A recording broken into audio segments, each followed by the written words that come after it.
नमस्कार, आप देख रहे हैं DTN RST। आज लोकसभा 73 के प्रत्याशी माननीय जियालाल प्रजापति भागीदारी पार्टी पी प्रदेश उपाध्यक्ष माननीय मोतीलाल जी, सावन कुमार भागीदारी पार्टी पी के जिला कोषाध्यक्ष प्रधान संपादक DTN RST ने जौनपुर से भागीदारी पार्टी पी के द्वारा चुनावी जंग को आगे बढ़ाते हुए मैदान पर उतर करके मीडिया से रूबरू होकर के लोगों को संदेश देने का प्रयास किया। जो समाज अभी तक हक और अधिकार से वंचित है, उन लोगों को भागीदारी पार्टी पी के माध्यम से पूरा करने के बीड़ा उठाया। कतवारू प्रजापति, काशीनाथ प्रजापति, गिरधारी लाल गौतम, इंद्रसेन यादव, रमाशंकर यादव आदि लोग उपस्थित रहे। पेश एक रिपोर्ट। 73 लोकसभा में ऐसे में बात करें कि जहाँ से तमाम पार्टियां दावेदारी पेश कर रहे हैं, ऐसे में एक पार्टी जो है भागीदारी पी पार्टी लोकसभा से दावेदारी पेश कर रहे हैं। यहाँ के उम्मीदवार हैं जियालाल प्रजापति जी। हम उनसे जानने का प्रयास करेंगे कि नीतियों के साथ लोगों के बीच में जा रहे हैं, क्या इनकी पार्टी की नीतियाँ हैं, क्या ये लोग कैसे चुनाव लड़ रहे हैं। बहुत बहुत स्वागत। धन्यवाद पत्रकार महोदय। और हम बताना चाहेंगे कि हमारी नीतियाँ स्पष्ट साफ हैं और जौनपुर के विकास के लिए जी और जौनपुर के जितने नौजवान बेरोजगार लोग आज घर घर बैठे हुए हैं, भाजपा नीति से परेशान है। न तो नौकरी है और न ही किसानों के लिए कोई सुविधा है, न तो जौनपुर जिले का कोई एक भी रोड सही है। सब रोड में गड्ढे हैं और मोदी जी आज आ रहे हैं। और मोदी जी से मैं ये पूछना चाहता हूँ कि आप जौनपुर के लिए क्या किया है, जौनपुर के बेरोजगार बच्चों के लिए क्या किया है।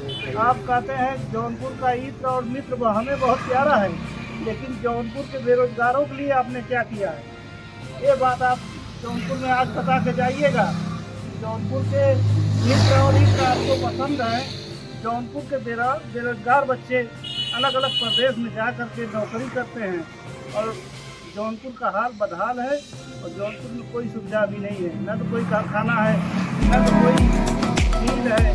यहाँ मजदूर किसान महंगाई से परेशान। जी जियालाल जी, ये बताइए, ये तो चलिए भारतीय जनता पार्टी के ऊपर आरोप लगाए कि कहते हैं कि जौनपुर का इत्र और मित्र बहुत ही प्यारे हैं, लेकिन सवाल यह है कि भागीदारी पी पार्टी की नीतियों के साथ किन मुद्दों पर चुनाव लड़ रहे हैं जौनपुर में। भागीदारी पार्टी बेरोजगारों को लेकर के, जो हमारे बच्चों को रोजगार नहीं है, किसानों को, किसान इतने परेशान है, महंगाई से परेशान है। पेट्रोल, डीजल, गैस, हर चीज़ में महंगाई है। आज गरीब दाल रोटी नहीं खा सकता। 170 रुपये किलो दाल है। आपको बताना चाहते हैं, गरीब की दाल रोटी तक मोदी सरकार ने छीन लिया है। इस महंगाई को लेकर, बेरोजगारी को लेकर हम इस मैदान में हैं।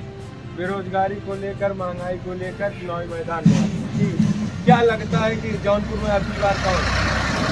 इस बार जनता जिसको चुनेगी 4 तारीख को पता चल जाएगा कि जमीनी नेता कौन है, और बाहर से आके जो जनता को बहकाने का काम कर रहे हैं वो कौन सा नेता है। जनता अपना मत देकर तय करेगी कि जौनपुर का नेता कौन है। जौनपुर का नेता कौन 4 तारीख को पता चल जाएगा जी। किन कहें कि लोगों के बीच में किन वजहों से कंपेनिंग कर रहे हैं, लोगों का क्या रिएक्शन आ रहा है? बहुत अच्छा माहौल है। जमीन से जुड़कर 10 साल से इस पूरे जौनपुर में काम कर रहा हूँ। जो प्रत्याशी आए हैं उनसे पूछ लेना कि जौनपुर के एक मोहल्ले का नाम बता देंगे तो मैं राजनीति छोड़ दूंगा। यहाँ जो अलग अलग राज्यों से, अलग अलग जिले से आकर के जौनपुर में राजनीति कर रहे हैं, उनको एक गांव, एक मोहल्ले का नाम तक पता नहीं है, जो गरीब जनता को बहकाने के लिए जौनपुर में फिर रहे हैं। ये भागीदारी पार्टी पूरी मेहनत से अपने जौनपुर जिले में 10 सालों से काम कर रहा हूँ। ज़मीनी स्तर से काम कर रहा हूँ, गरीबों के सुख दुख में जुड़ा हूँ। कोरोना काल में पूरे क्षेत्रों में हमने अनाज और दाल, चावल, चीनी बंटवाया है। ये आप जनता से पूछिएगा। इस बार माहौल भागीदारी पार्टी चुनाव निशान केतली का है। चुनाव निशान केतली का माहौल है। कहें कि समाजवादी पार्टी के इंडिया गठबंधन के उम्मीदवार बाबू सिंह कुशवाहा जी हैं, जो PDA परिवार से आते हैं, मौर्य समाज से आते हैं। क्या माहौल रहेगा? बाबू सिंह कुशवाहा जी अगर जौनपुर के होते तो यहाँ की जनता पसंद करती। बादा से आके जौनपुर में जो किसी गांव को, किसी शहर को, किसी मोहल्ले को नहीं जानता, वो जौनपुर में आके अपनी कोई पहचान नहीं बना पाएगा। जिस तरह बादा से आए हैं उसी तरह बादा चले जाएंगे। जिस तरह बादा से आए उसी तरह बादा चले जाएंगे। बसपा सुप्रीमो मायावती जी नामांकन के आखिरी डेट को अपना प्रत्याशी चेंज करते हैं। यहाँ से श्याम सिंह यादव वर्तमान सांसद है, उनको प्रत्याशी बनाते हैं। क्या लगता है ये कैसा समीकरण है? बसपा मौजूदा जो सांसद रहे हैं, जनता के बीच में काम किए हैं, लेकिन जनता के बीच में अपनी दिलों में जगह नहीं बना पाए। इसलिए बसपा के वोटर ऐसे प्रत्याशी को नकार रहे हैं। आज बसपा के जितने मतदाता हैं हमारे साथ हैं।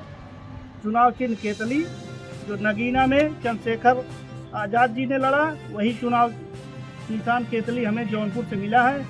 हम पूरा बसपा और जितने भी अदर कास्ट हैं, जो 17 जातियों के साथ भेदभाव हुआ है, वो हमारे साथ है। जी कहें कि भागीदारी की पार्टी जौनपुर में किससे फाइट कर रही है? भागीदारी पार्टी सबसे आगे चल रही है। इस समय जौनपुर में सबसे आगे चल रही है।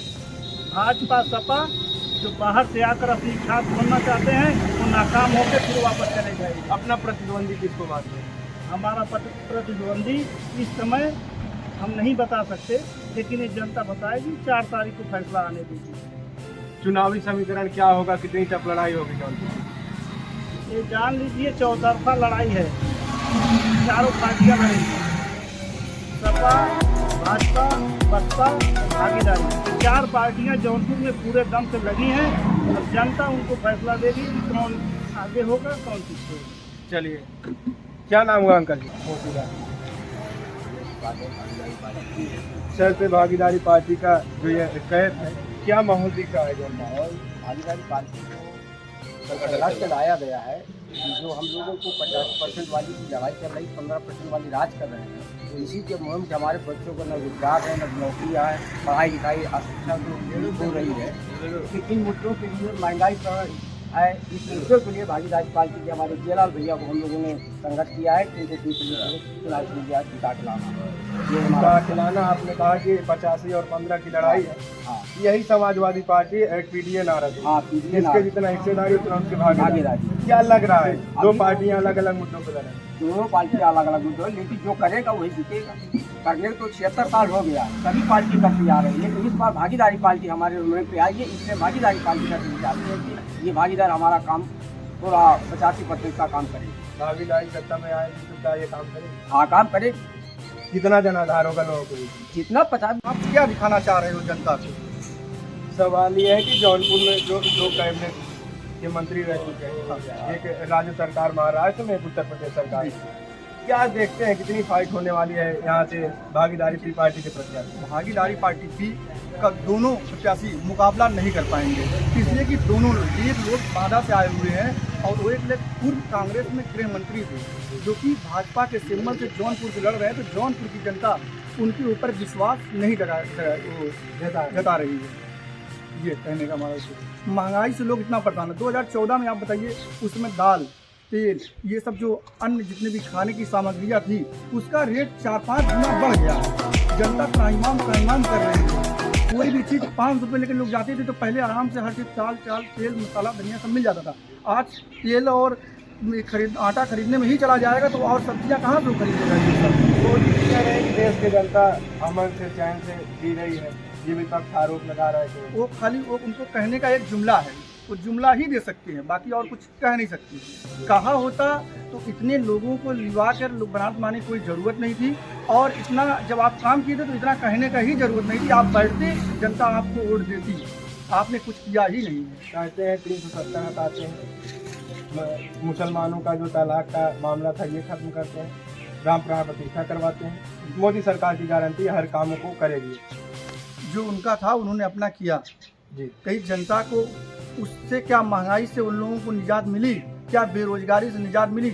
आज देखिए आप कितना लोग परेशान हैं। किसी भी गांव में जाइए तो जो और लोग जहां पे काम करते थे, कंपनी बंद हो गई, ये बंद हो गया, कहते थे कि हम 4 लाख कंपनियों को बंद कर दिया। 4 लाख कंपनी को आपने बंद कर दिया, इन्होंने मन से जुमला दे कि हम 4 लाख कंपनियों में, भाई 4 लाख कंपनियों को मान रहे हैं कि गलती रही होगी उसमें, तो उनको बैठा कर एक मंच पे उनको समझाना चाहिए था कि देखिए यहाँ गलती है।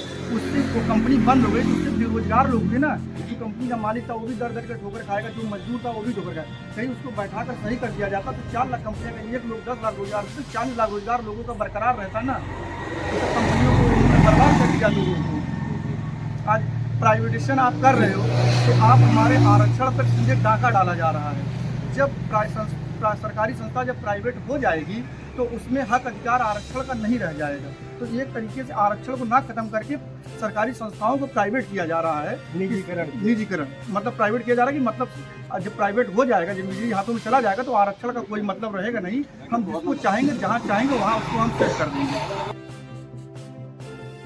जानते थे केवल 3 पार्टियां ही फाइट कर रहे हैं। इसमें बात करें भागीदारी पी पार्टी है, जिसके उम्मीदवार हैं जियालाल प्रजापति जी। ये यहाँ से दावेदारी पेश कर रहे हैं लोकसभा में जाने के लिए।